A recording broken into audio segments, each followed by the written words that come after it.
Okay, we're all set. All right, thank you so much. This is a meeting of the Clean Elections Commission for Friday, May 28th. It is 9:32 and we'll call the meeting to order. The first order of business, I'd like to ask the audience members to please keep their microphones on mute. I'm still getting used to starting the meetings with that. And with that, we'll go ahead and take attendance. Commissioners, will you please go ahead and identify yourselves for the record? Go ahead. This is Damian Meyer. Good morning. Mark Kimball. Thank you. And I'm Amy Chan.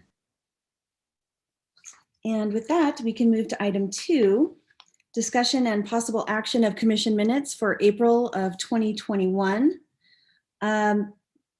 Is there any discussion of the minutes? And if not, do I have a motion to approve the minutes? Madam Chair. Yes, Commissioner Kimball. I move we approve the minutes for the commission meeting of April 29th, 2021. Thank you. Is there a second? This is Commissioner Meyer. I will second that motion. All right. The motion has been made and seconded. I'll go ahead and call the roll. Commissioner Meyer, how do you vote? Aye. Commissioner Kimball? Aye. And I vote aye as well. So by a vote of 3-0, we have approved the minutes from April 29th, 2021. Moving on to item 3, rolling right along, discussion and possible action on Executive Director's Report, enforcement and regulatory updates, and legislative update. Tom, I'll let you take this. Thank you, Madam Chair. Just a real quick note. If there are people who are watching on YouTube and for whatever reason have not been able to link through the Zoom account, the agenda on our website has the link, and you can click on that link to join if you have not already. Just wanted to update the commissioners really quickly. We do have an election. We just had an election day for May 18th for the May election, and Alec is already busy researching the and contacting localities for the August consolidated election date. As you can see, the voter education team has kept up a pace with a number of different engagements.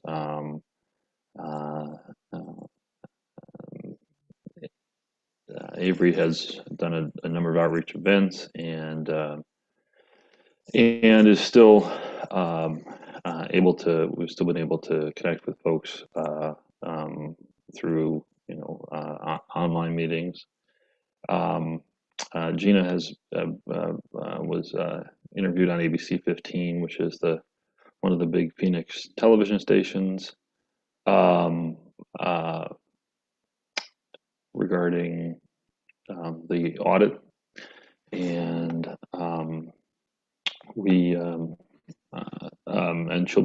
she continues to be coordinating with the Secretary of State's office on on voter outreach and security issues. We're going to be offline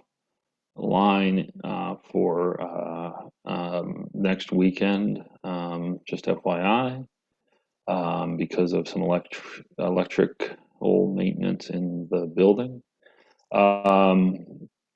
There's no real updates on the outstanding legal matters. We did add in that there's a public records type of lawsuit pending in Superior Court for Maricopa regarding the audit and funding sources and things like that. There was a hearing scheduled for yesterday, but I'm actually not sure. We haven't had an update from that yet. really quickly with regard to some legislative activity, the House did vote down a bill called Senate Bill 1713, which I believe in separate individual statements, all three commissioners who are here had voiced concern with that bill. Would have required a much more extensive affidavit to go with an early ballot that was being returned. The bill failed by 2 votes in the House. Obviously, though, just to really quickly note, the legislature now, both houses of the legislature have adjourned until June 10th or sometime between now and June 10th. So, of course, while the legislature is in session, those bills can come back. But that 1713 was I think most election administrators had indicated that there were concerns about the additional paperwork burden and the costs associated with that. Obviously, there are also many legislators who are concerned about what they see as the potential for misuse of mail ballots.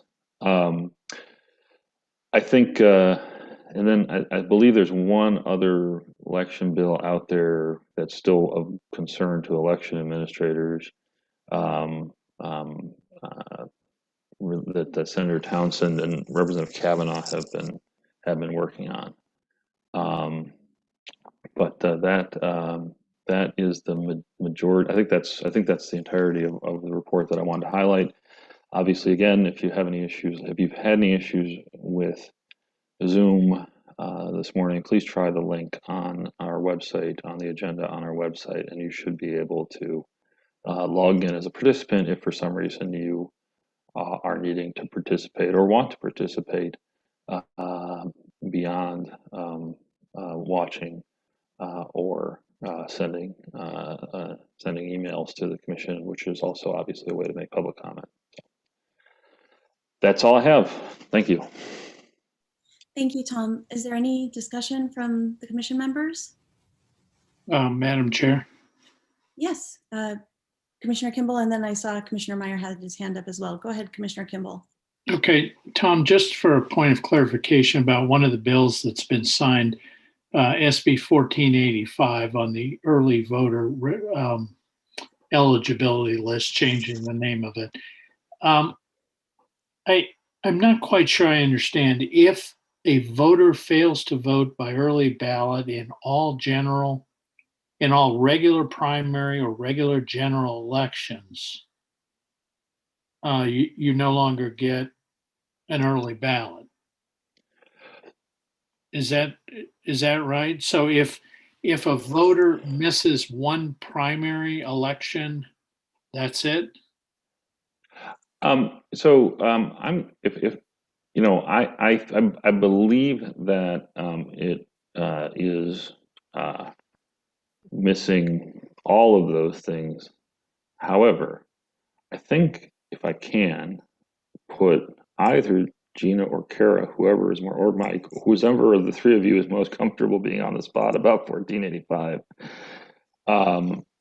to talk about that question. I know that I'm pretty sure all three of you have tried to parse the language, so I'm just not sure where we currently are on stating it correctly. Take that one, Gina. Commissioner Meyer, or I'm sorry, Commissioner Kimball. I'm happy to talk about it, and Kara, please, if I misstate something, please jump in to correct me. So my understanding is that the intent of the legislature, of the sponsor, was that you would have to miss all of them in order for it to trigger a notice from the county recorder confirming if you still wish to be on the active early voting list. So of the 4, and it now includes municipal elections as well too. So if you are continuously sent an early ballot for those 2 statewide primaries, 2 statewide general elections. And if you don't vote any of them, so you didn't use that early ballot at all, then that triggers the notice. The notice goes out. The voter then has 90 days to reply to it, confirming their intent to remain on the active early voting list. And if no response is sent, then the county would remove that voter's name from the early voting list, meaning they would no longer automatically send them the ballot. The voter could, at that point, they could still request a one-time early ballot, or they could always rejoin that active early voting list. So I believe that was the intent. I do know that there has been some questioning around what the actual language of the bill says, but I think that's where we're at right now. And again, Kara, if you want to jump in there and correct anything I said, that's my understanding of 1485. Thank you. I have nothing to correct, Gina. The legislative history documents, do speak to the fact that that was the intent. Obviously, it has yet to be interpreted, so we don't know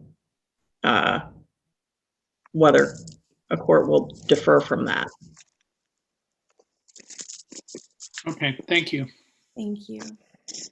Commissioner Meyer? Thank you, Madam Chair.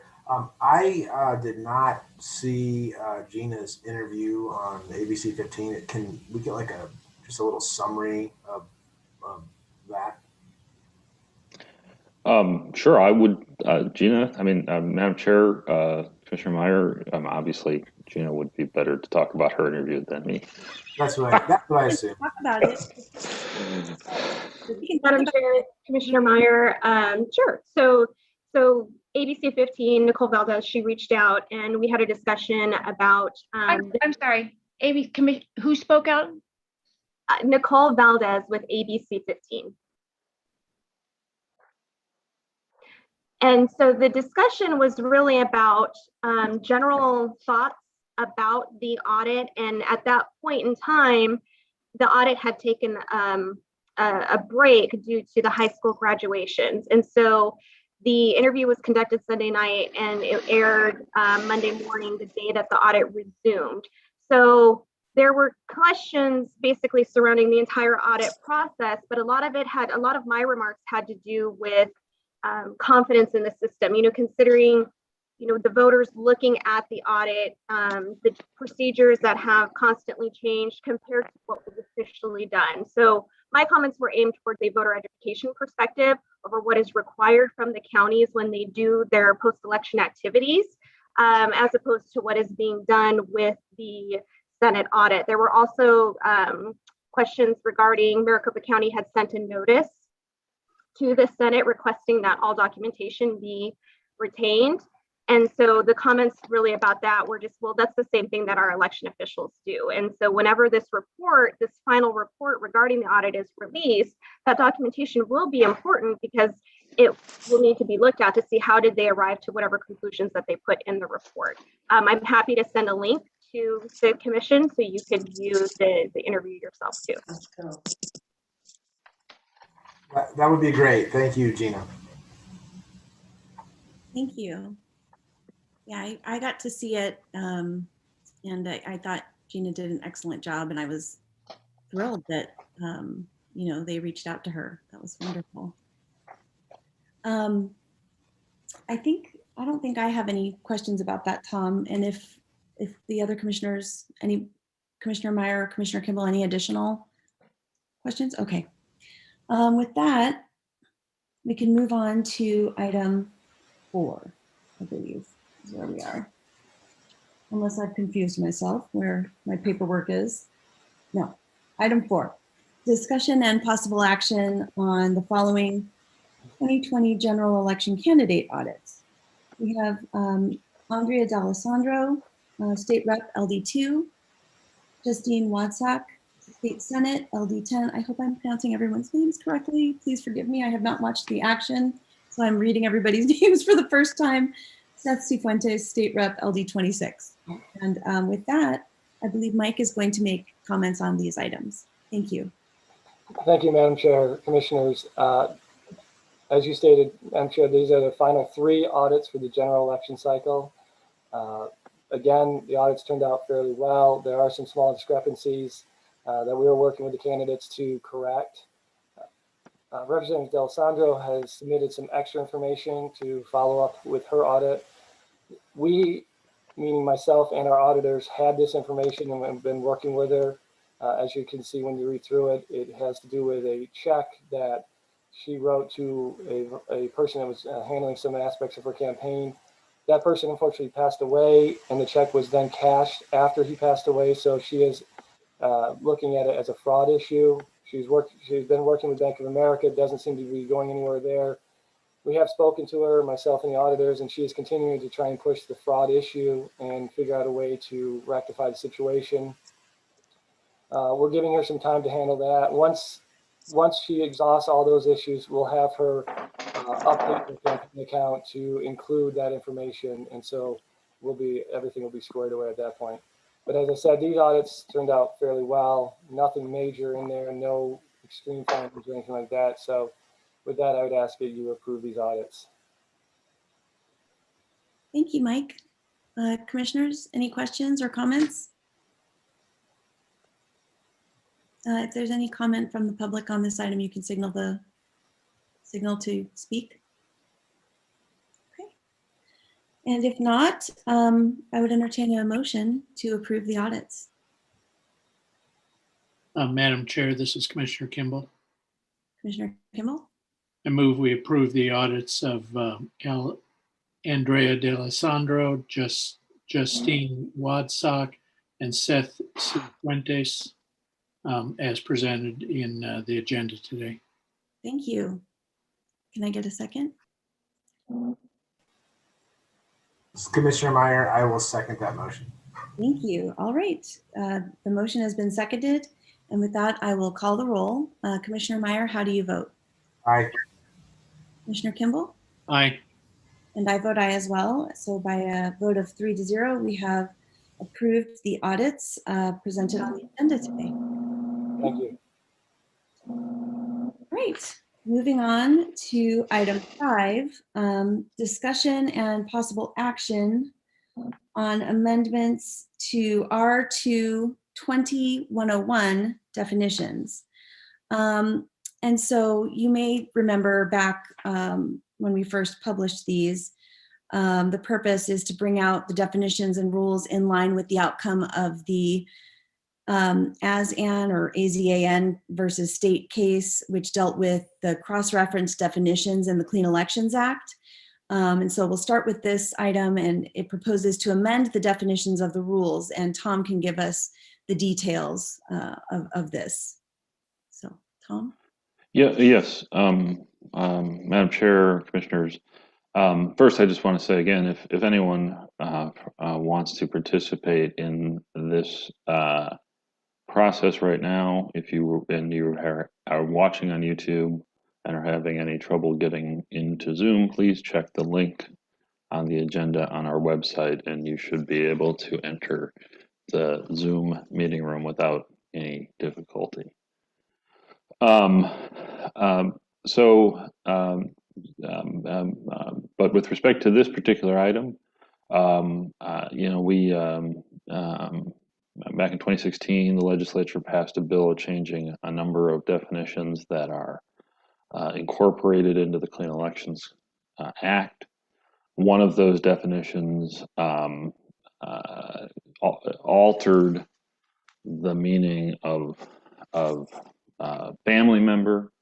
That definition has did double duty and meant different things under the Clean Elections Act than it does under Article 1 of the Campaign Finance Code. Nevertheless, the rule, such as it is from the case ASAN versus state, appears to be something on the nature of anything in a cross-reference can be turned into anything.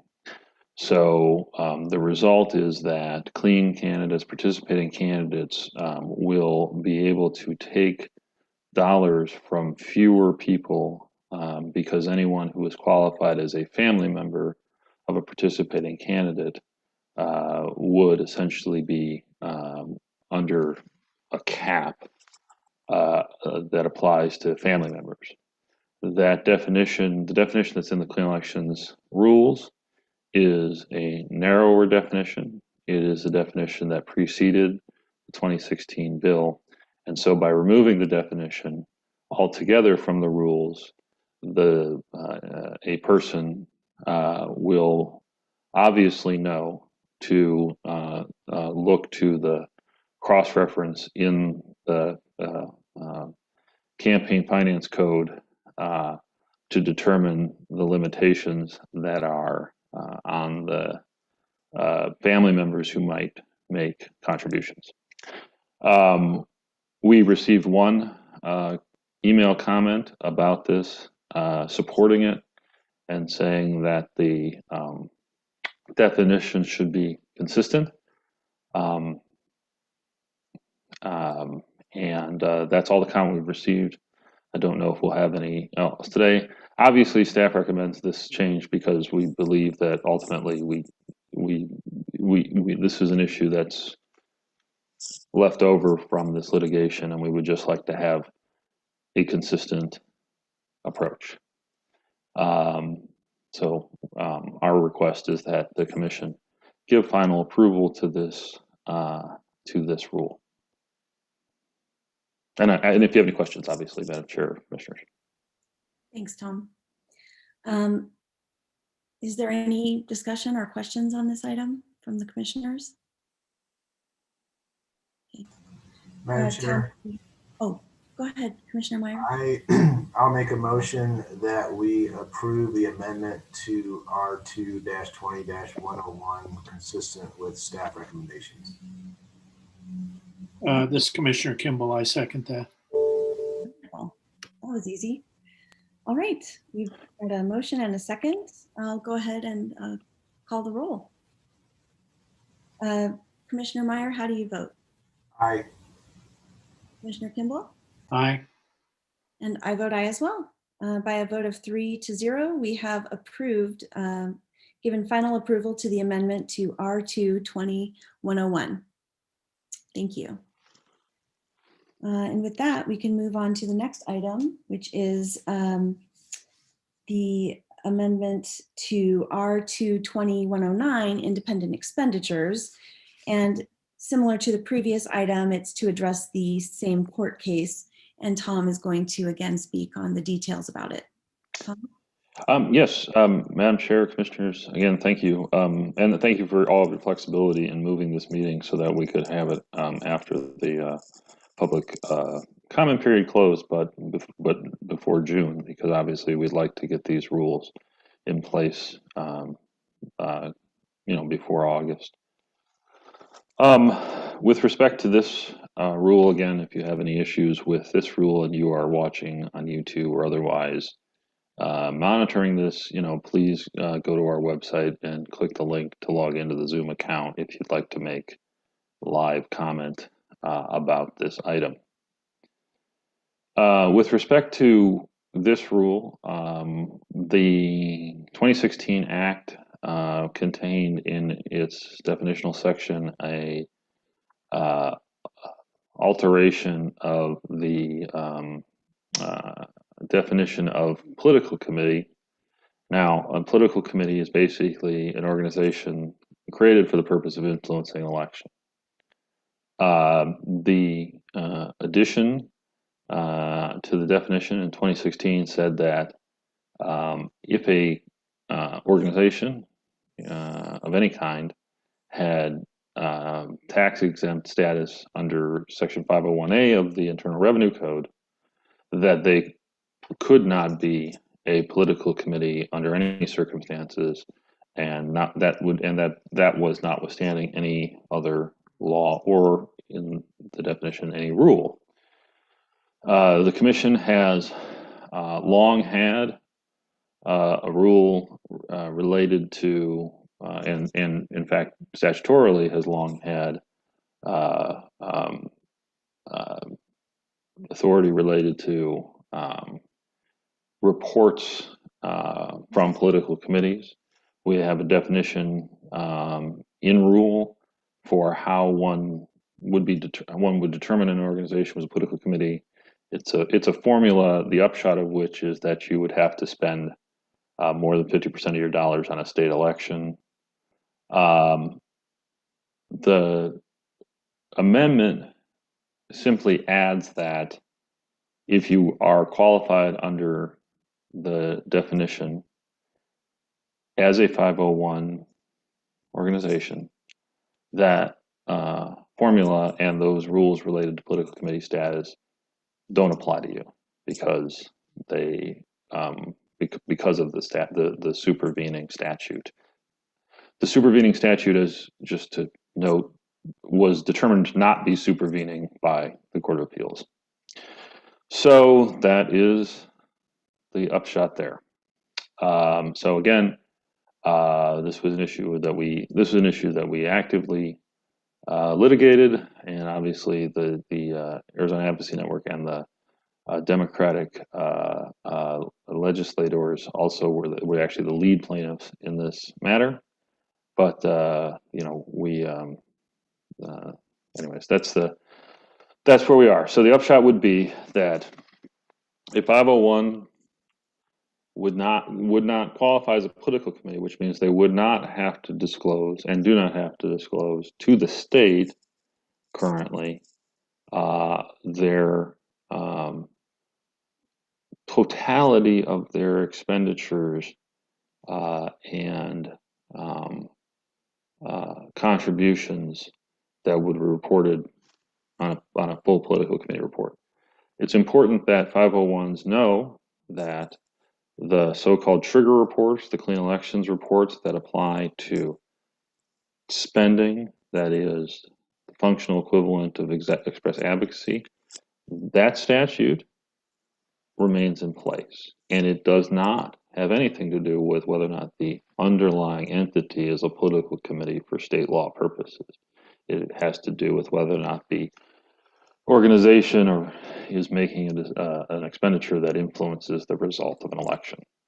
So that may seem like a lot of background, but I just want to make sure that we have kind of as much of the procedural history and the substantive history here. The last thing I'll add, just before we request that, obviously I'll take any questions, and I obviously we're looking for an approval. We've actually never gotten a complaint under this rule. So despite the fact this rule has been on the books in one form or another for a very long time, we haven't gotten an enforcement. So to the extent that there was an issue while this rule was on the books that someone thought that someone was a full political committee, we haven't had a complaint that caused us to pursue that. So it's hard to say what the impact would be, given that the political financial world is kind of constantly evolving. But I think that summarizes pretty much everything I think.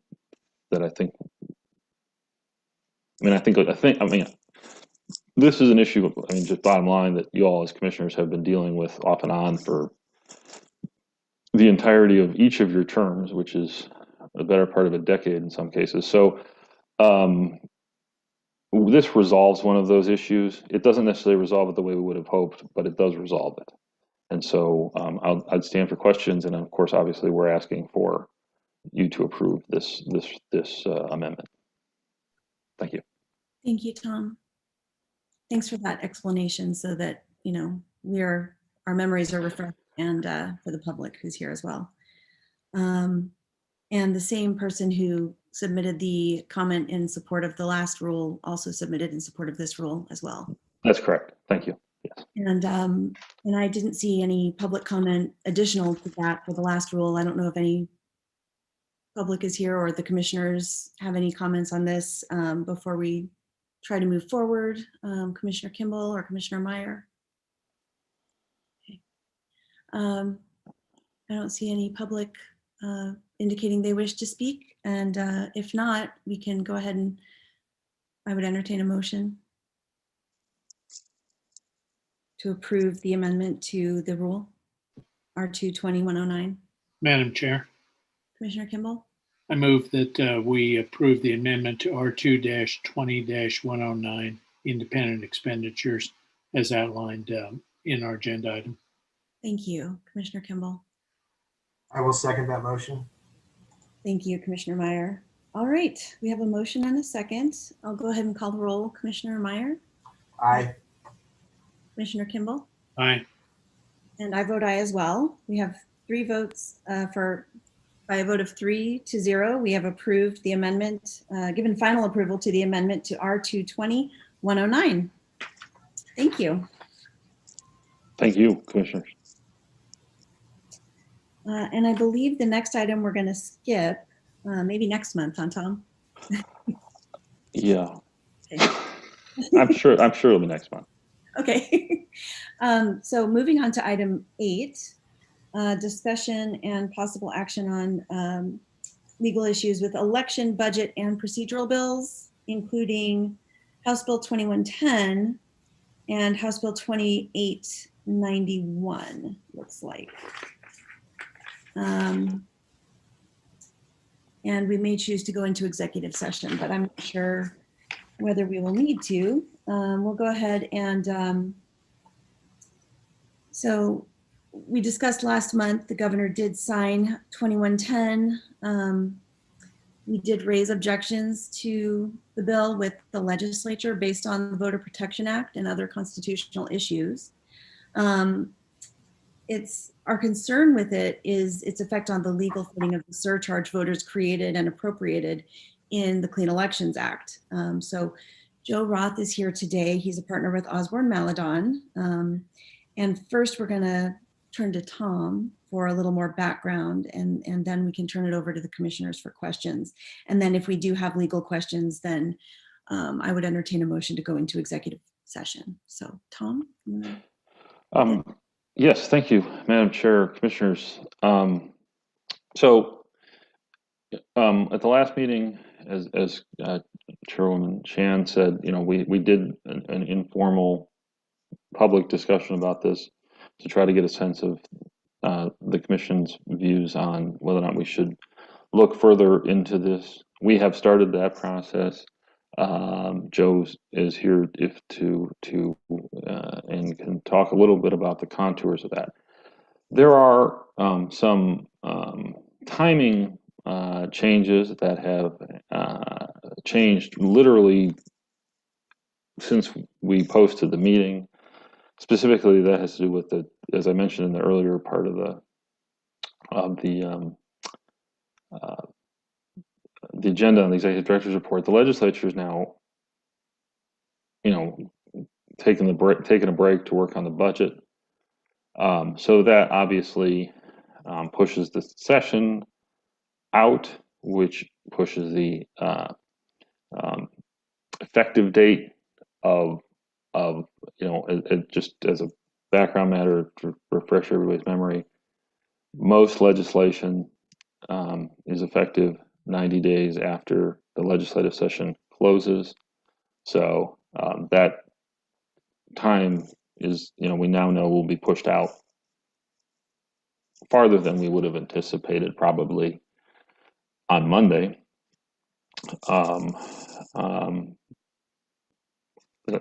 Farther than I would have anticipated. There are other people who I'm sure would have anticipated something else.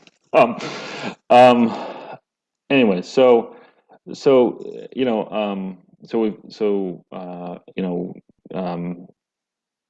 Joe's been and Osborne Maladon have been authorized to help us with the legal advice and understanding of this issue.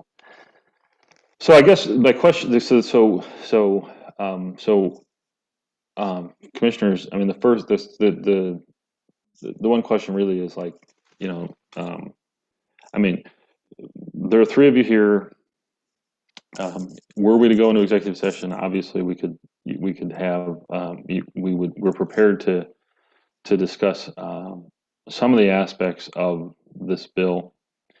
But just to be clear, because of the way the legislature is in flux right now, we're not, as staff, we don't have a specific action that we're suggesting today. Really, we want to make sure that we continue to provide the background information so that when we reach a point where there is some decision to make on that, you all, each of the commissioners feels like you have a sense of the salient issues. And not to extend this background so far, but just to make sure everybody sort of understands what the gist of the issue is, at least from how we presented it in the legislature. The upshot is basically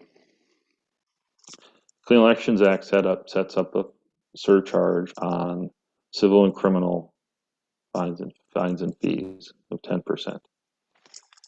And it sets up that money should go to the Clean Elections Fund. So it's appropriated.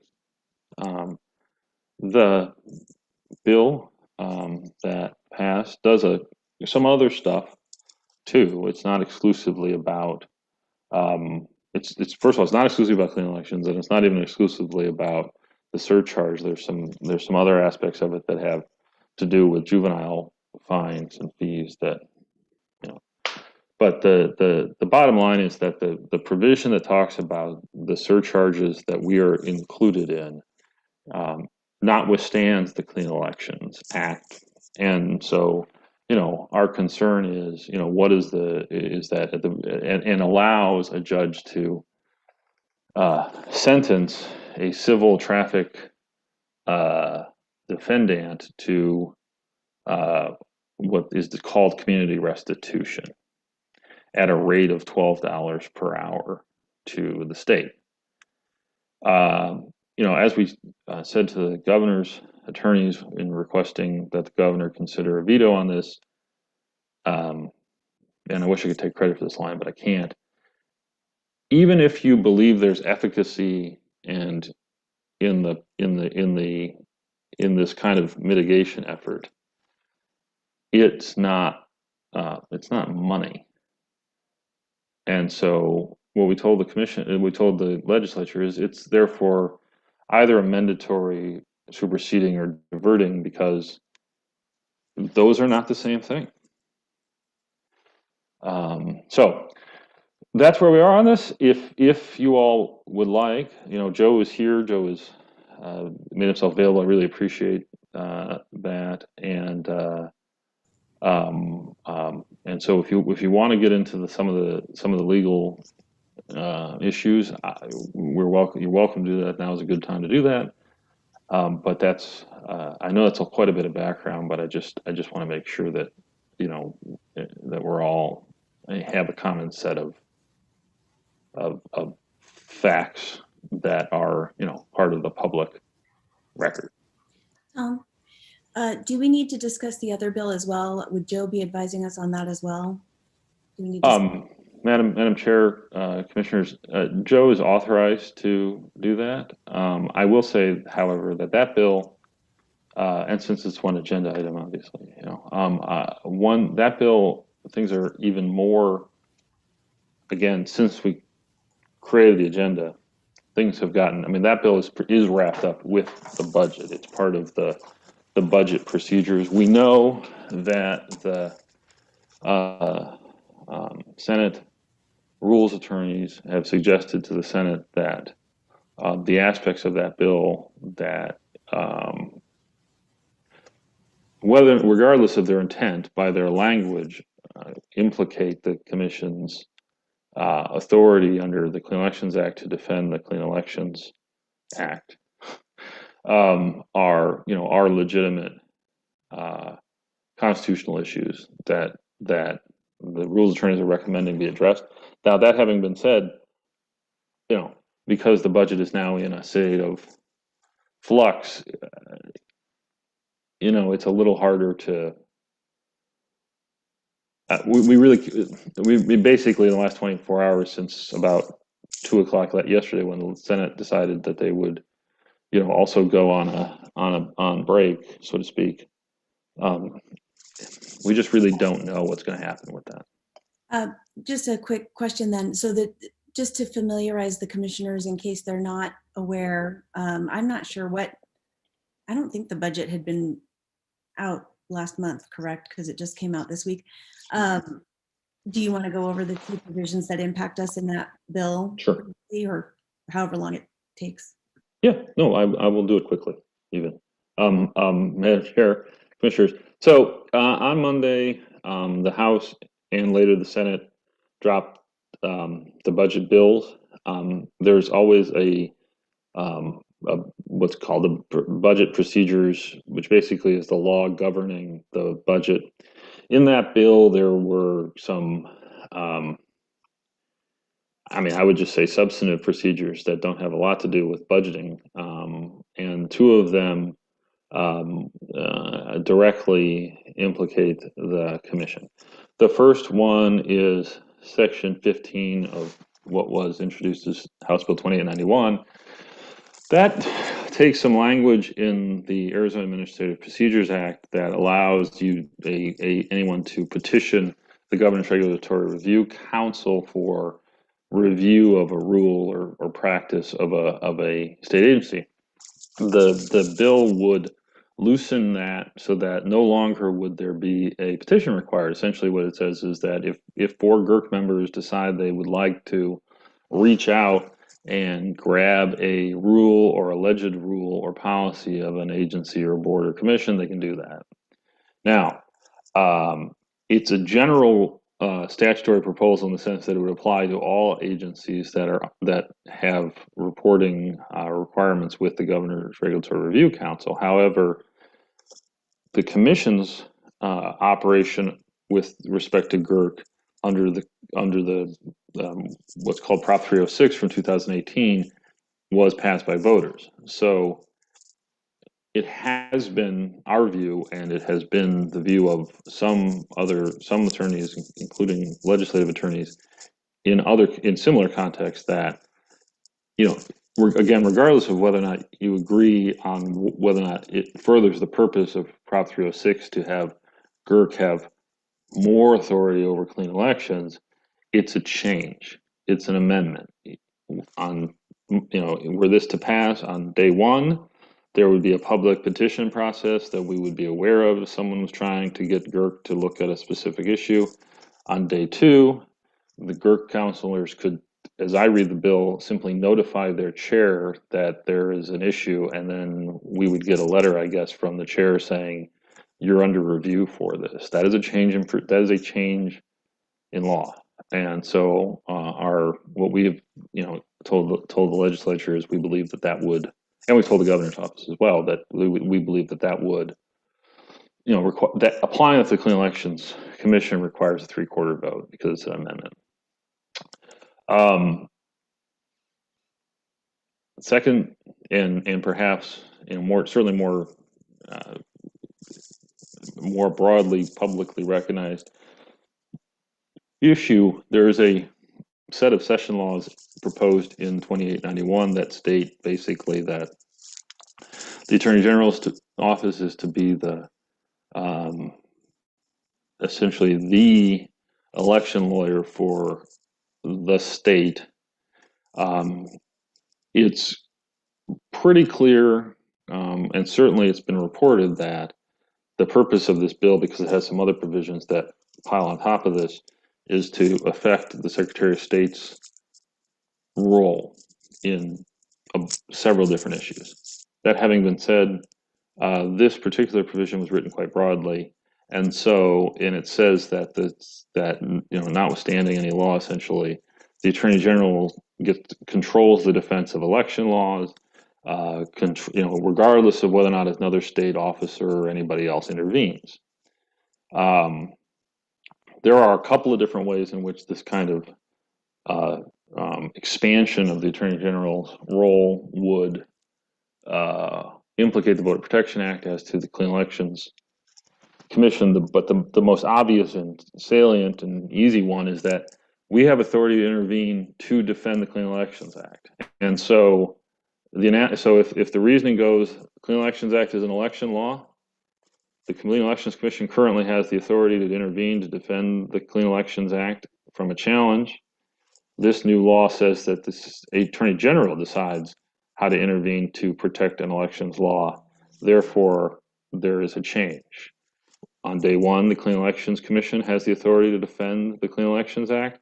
On day two, the Attorney General controls that. Because voters passed the Clean Elections Act and subject to the Voter Protection Act, that change is a amendment. There are other things in the drafting of this particular subsection. It's a section 24 of the bill that are problematic from other perspectives in our view. And then there are broader issues with it in the sense that how it's constructed. There are some other legal issues that really belong to the counties and the Secretary of State's office about how the actual mechanics of election litigation would work. But for our purposes, it's basically it's the Voter Protection Act, and then we also are concerned. There's a section of the bill that says that the Attorney General's office advice function and the Attorney General's ability to make decisions apart from that on election stuff would be separate. Now,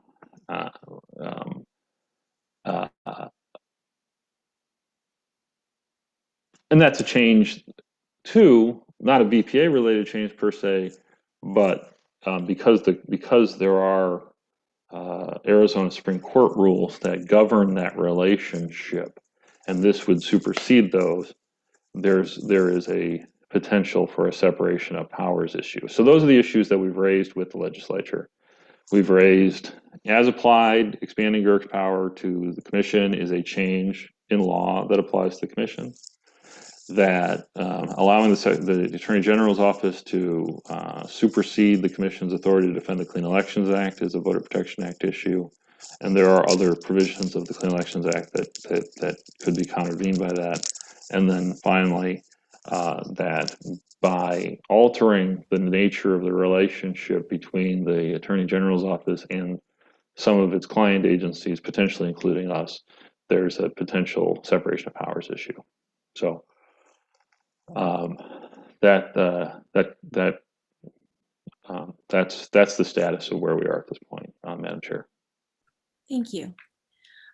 So having heard all of that, and I recognize that the budget is kind of a squishy, amorphous thing right now, because it's not come to fruition yet, but I just wanted us to be aware of those issues. Do we want to go into, do we want to entertain, does anybody want to make a motion to go into executive session to obtain legal advice on 2110 at least? Did I get that number right? Yes. Yeah. Okay. Do we want to get legal advice on that? Madam Chair. Mm-hmm. Kimball. I guess I'm somewhat, Commissioner Payton was very interested in this issue last month when we discussed it. He's not able to be here today. Yeah. If there's not anything really pressing with 2110, since who knows when the legislature is going to adjourn, I wonder if we ought to wait until next month when I hope he's able to be with us, just out of respect to his thoughts on this. I'm not aware that we should move more quickly than that, but I'd hate to do anything that would preempt his position on it. Commissioner Kimball, I really appreciate you bringing that up. I think you're absolutely right. I didn't think of it that way, and I think you're correct. I think that's a great way to approach it. Commissioner Meyer, what are your thoughts on that? Madam Chair, I had just a quick question on regarding 2110. What percentage of our revenues are coming from these civil criminal fines? Sure. Madam Chair, Commissioner Meyer, I think it's something like 80 to 90% of our revenue. Now, that having been said, the impact of this bill may in turn be limited. That's another part of the discussion. But so it's basically the bulk of our revenue.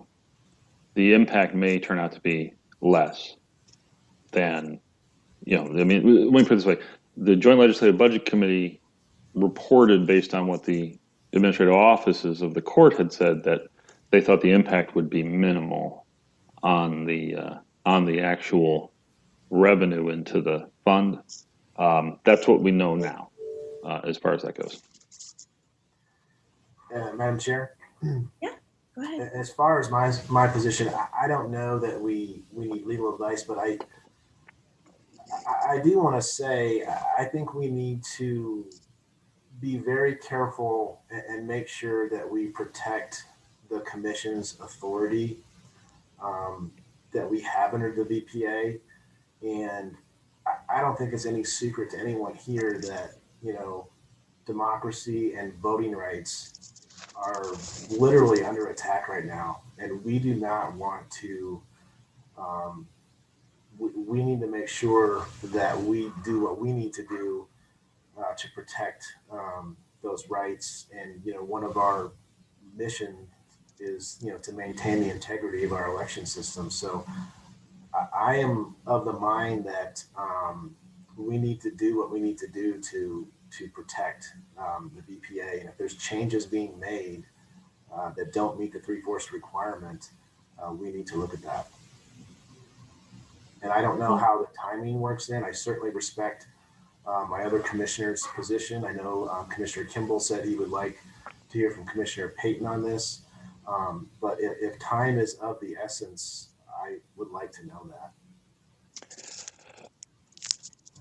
It sounded like from what you were thinking, just because of the fact that we're kicking the can down the road, so to speak, because of the general effective date, that affects if we were going to file something as a commission.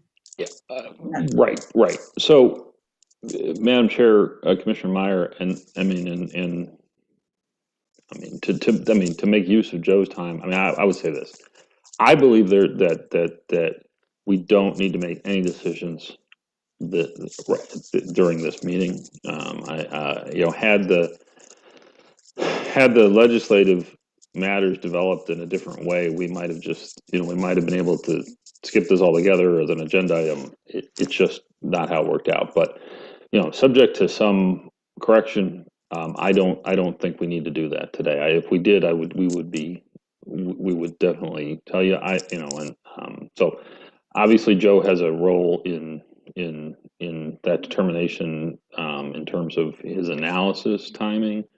But so he could certainly, if you want to jump in here and say I'm wrong, please do. But otherwise, I think we're very comfortable with staying where we are today. We've updated you on where we think the developments are around these issues. I don't think there's anything else we need to do today. Joe, do you mind if I put you on the spot? Do you think we're okay if we wait until we can get Commissioner Payton over here for the next commission meeting, timing wise? Madam Chair, Commissioners, I agree. I have nothing to add to what Tom said. I don't think there's any timing pressure beyond the adjournment of the legislature. There's a 1-year statute of limitations to bring an action. Excellent. Well, I feel better about that already. Thank you. All right. So if there's no further comments or questions from the commissioners or staff, I'll go ahead and take us on to our next agenda.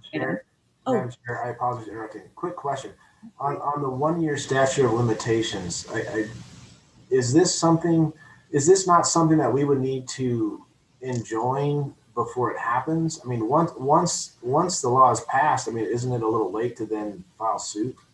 And maybe we're getting into legal advice, but maybe that's a question for the next meeting.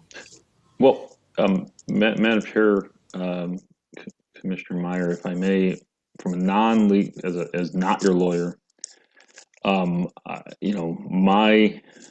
view is that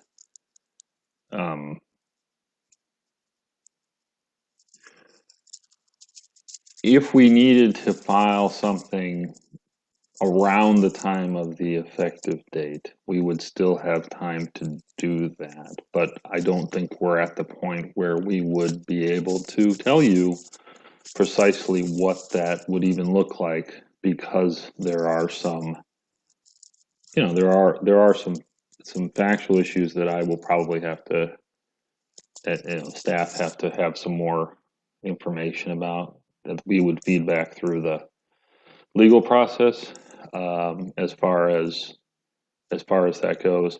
The one, as from an administrative perspective, one of the reasons that I'm not concerned, I'm not as concerned about that, is because there's still, we have 90 days from the end, first of all, and so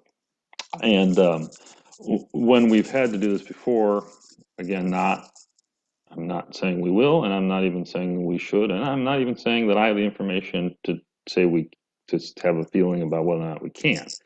And nor am I giving any legal advice, but I'm just saying, basically, as a practical matter, we have 90 days plus whatever we get in the legislative session. So I don't anticipate that, and I don't anticipate the kind of pent up demand for this change that there was, for example, in 2000. The last time, not the last time, but one of our bigger legal issues we've had was on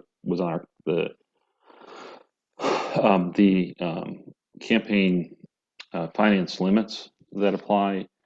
In that particular case, there was a high level of pressure on the commission, the courts, from the legislature, and from candidates running for statewide office who wanted to raise more money. This issue is a little bit more disaggregated than that. There's not a real lobby for this. In fact, all of the criminal justice and civil justice reform advocates that I know were against this bill, because it doesn't do anything as a policy matter. It does, as a policy, and I can say this from my own experiences in criminal defense. Civil restitution for sentencing people to work for civil fines. Well, it doesn't. That's not something that works in the criminal context. And there's no reason to believe it's going to work in the civil context. It's not an effective reform policy. So, in that sense, it just isn't the intensity level around this that there would be if this was something that substantively dealt with, say, speech issues or spending issues or some of those things. I'm hoping I'm getting at an answer to your question, Commissioner Meyer. Maybe I'm just talking. No, you are. I appreciate it. Thank you. Madam Chair. Yes, Commissioner Kimball, and I don't know if Joe had anything to add when you're done. Okay. Okay, go ahead, Commissioner Kimball. Like Joe is gone. A couple points. First of all, I just want to say what Commissioner Meyer said about 2110. I totally agree with, and I don't mean anyone to think that my suggestion that we wait is any indication that I have some doubts about whether we ought to go after this or not. I think Commissioner Meyer spelled it out very well. I just want to make sure that Commissioner Payton, who's indicated a lot of interest in this, has a chance to weigh in. Second of all, Tom, do you need any direction from us on 2891 on the budget bill? It sounds like there are two issues that you've outlined that I think, speaking only for myself, I agree with your concerns about these two things, but do we need to do anything, since that'll presumably be resolved by the next time we meet? Madam Chair, Commissioner Kimball, exactly. That's exactly our view. In fact, and if things go, and if the rules attorney's analysis prevails, this issue may go away largely from our perspective. You know, how this affects the Secretary of State and the counties is a different issue. I don't think that issue will go away, but our issue may go away. And Joe, did you want to add anything? Yes, thank you, Madam Chair. To address Commissioner Meyer's question, I have thoughts on it that I think would be better left to an executive session, but practically speaking, I do not have concern about the timing for the reasons Tom discussed. That there would be time to act whether we needed to act within the 90 days or within the 1 year. Okay, great. Thank you. Do you want us to go into executive session, or do you think it can wait until our next commission meeting? I don't recommend it. Happy to obviously address any questions, but I don't think it's necessary today. I think we can wait then, and that way, you know, I think Commissioner Kimball, I think we all understand what you're saying as far as waiting for our colleague to come back. I think it's always better to have more of us here to make a decision together, and especially when one has expressed interest in an issue. So, all right, excellent. Love our team. If there's nothing else from anyone on this issue, I will go ahead and move on to item, is it 8? I think it is item 8, public comment. No, 9, excuse me. Public comment, whichever number that is. Okay, so does any member of the public wish to make comments at this time? I see Rivko's hand up. Rivko, please. Madam Chair, I just wanted to say a few quick things. Please, I want to make it very clear, I'm speaking for myself as an Arizona citizen, voter, resident, whatever, for many, many years, since 1966. I'm not speaking on behalf of any group. I really should have said this, I think, last month, but I didn't speak. I wanted to thank the commission staff for inviting me to participate in that civic education conference, which was absolutely outstanding. I don't know if my comments were outstanding, but I enjoyed and learned a lot by listening to the entire thing. So I wanted to thank the commission staff for that opportunity and to speak. I also wanted to say that I have really been very pleased to see the commissioners more proactive, if I can put it that way. I think it's a shame that very few people are really aware of clean elections, the commission, and the wonderful mandate you have in the law and the work that you all do. And so this is a little, again, belated, but I know that several months ago, 2 of the commissioners wrote a column. And then I've not had an opportunity to see Ms. Roberts' interview, but I plan to. And I also heard you, Chairman Chan, being interviewed at NPR, KJAS, yesterday, and very articulate and very informative. And I hope that people listen and people learn more about the commission. My role now is just as a citizen, and I have tried writing some letters to the editor, but getting them published is not necessarily that easy. But and of course, unfortunately, the way the legislature has been acting, the way the legislature's procedures, actions have been recently, it is very, very difficult. RTS request to speak no longer applies once it goes to the committee of the whole, and the budget bills come and go. So it is very difficult to kind of develop support or opposition to specific things. But that's where the legislature is now. But again, I do plan to continue. By the way, I have been writing reports since I no longer represent the league. I still have written up a brief summary of each meeting and sent it to several people who are league members who have always been very interested in the Citizens Clean Elections Commission, and including one of the women who was very instrumental in getting it passed. And it keeps them aware of things. And that's it. And thank you very much for the opportunity to speak. And I'm muting myself. Thank you so much, Rivko. We love having you here. And yes, Commissioner Kimball and Commissioner Meyer wrote a wonderful op-ed that I saw in, I can't remember which paper it was now, but I think it was in maybe even more than one. I saw it on the internet, so now I can't remember because I read several different newspapers, although anyway, but it was a wonderful op-ed about some of the issues that we're seeing at the legislature, and just my own personal commentary here. I think one of the saddest things to me as an election, I'd like to think of myself as an election professional,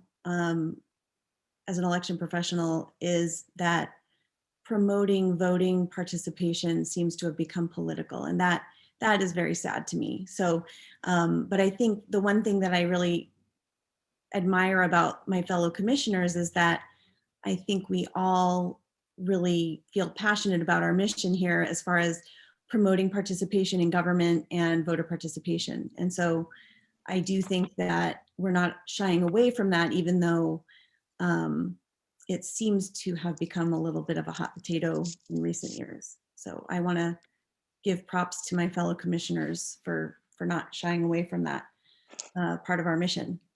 So kudos to them. Anyone else? Oh, sorry, Tom, go ahead. I just wanted to say real quickly, I apologize. I should have said this earlier. If there's anybody who's watching on YouTube who would like to make public comment, you can go on to our website and click the link on the agenda there, and you should be able to. I suppose we can pause for a moment to see if anybody clicks in. Sure. But that was all. I'm sorry for the interruption. Okay, and Madam I'll Chair, also. Madam Chair, can I just follow up on your comment and thank you, Ms. Knox, for your comments. And I just wanted to say I wanted to thank our staff, Gina getting out doing the interview.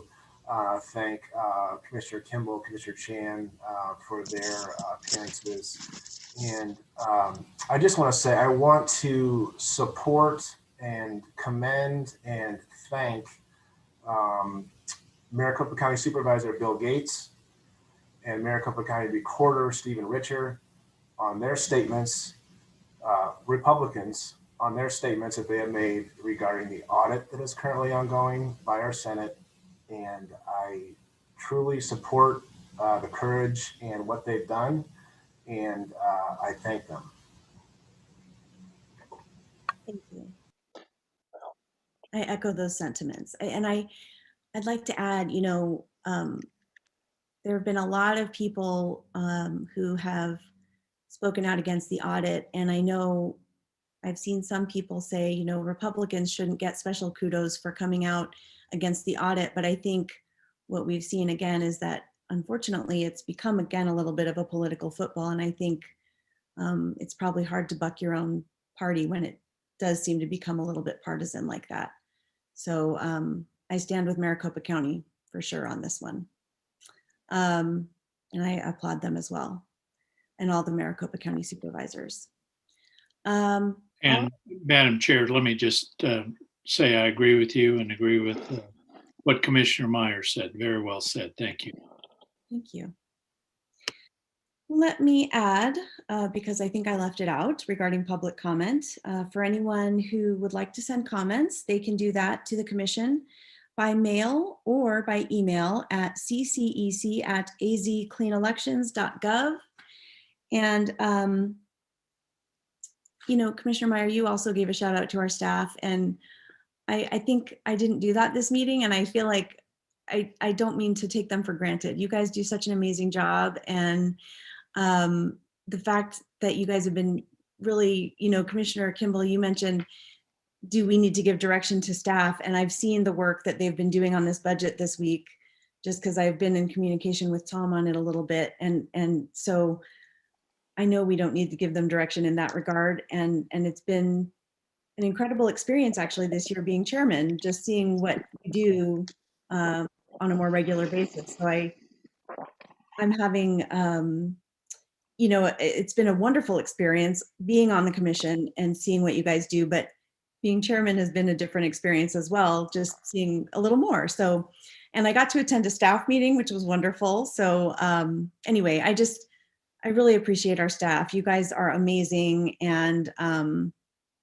appreciate getting, all the different perspectives from you, and, kind of keeping me grounded. So anyway, thank you all very much. So, Madam Chair, yeah. one last thing. I want to encourage everyone out there to please look at the piece that Maricopa County Recorder Stephen Richer wrote on nationalreview.com. I'm going to put a link to that in the chat, if that's okay, Tom. I think that's fine. Isn't it? Yeah, I think that the audit issue is in the executive director's report, and therefore anybody who wanted to hear about the audit issue could have listened to this meeting. Great. And I just posted that link. I encourage everyone to look at it and read it. Thank you. Thank you so much. All right. And is there anyone else who wishes to make public comment? I don't see any other hands or notices. So with that, we can move on to the last item on the agenda, item 10, adjournment. Is there a motion? Madam Chair, I move we adjourn. All right, thank you. Is there a second? Second. Okay, excellent. All right, let me call the roll. Commissioner Meyer, how do you vote? Aye. Commissioner Kimball? Aye. I vote aye as well. And so by a vote of 3 ayes, 0 nays, we have voted to adjourn the meeting. And with that, we are adjourned. I will see you all next month. Have a good month.